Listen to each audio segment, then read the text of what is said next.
Hello. When we left our story, it just might be that Theo was being a little bit silly. It was Saturday morning and he'd had 2 whole days ahead away from the hospital, which hadn't happened for weeks. He couldn't help being silly. Abby said, "I just want to know if you believe in...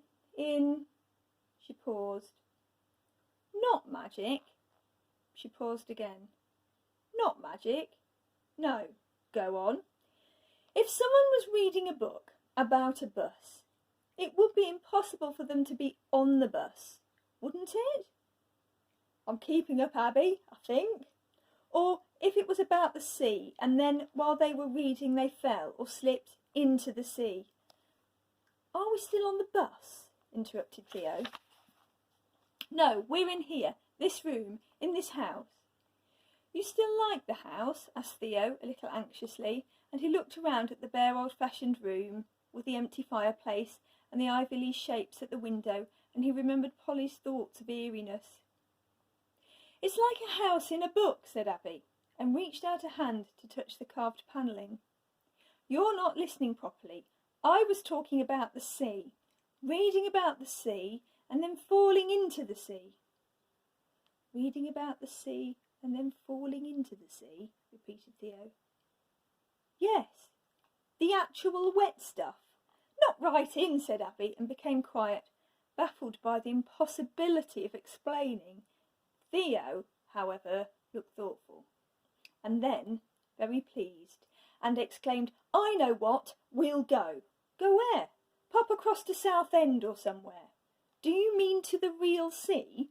"Why not? Just me and you. Abby, have a heart. Whole family needs a cheer up if you ask me." "Max never will," said Abby. "Not after last night. Will probably never come out of his room again." He ate his noodles, dying inside. "We've all been there," said Theo, not denying it. "Pancakes first, and then we'll see."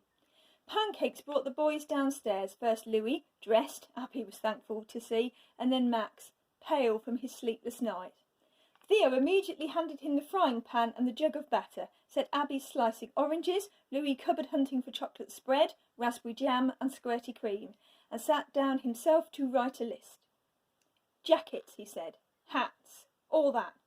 2p pieces for the arcades. Spare socks. A towel or two. Bucket and spade. We can buy them there if we want them. What else do you want to take to the beach, Louis?" Louis fell out of the cupboard in surprise. "The beach at the seaside? Lovely day for it," said Theo calmly. "Can you find a football, Max, do you think?" "Are you for real?" asked Max. "Yep." "Why?" "Got a day off," said Theo. "Day off and the sun's out. Where else?" "When?" "Driving over soon as you're ready," said Theo. And an hour or so later they did, heading straight into the east wind and screaming seagulls, and there they wore themselves into peace, with ridged sand and bare feet in icy lace-edged waves, and later football, with Theo as the goalie and the sea for the goal.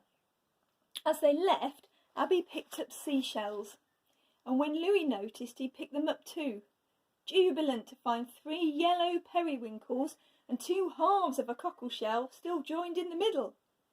"Abby can have the yellow ones," he said, showing them to Theo. "No, Abby can have them all. I'll just have ordinary things in my other pocket there." He organised his jacket busily, explaining. "I've made a first best pocket for Abby, and a second best one that already has a little hole in for me." Later he found a large, dead starfish.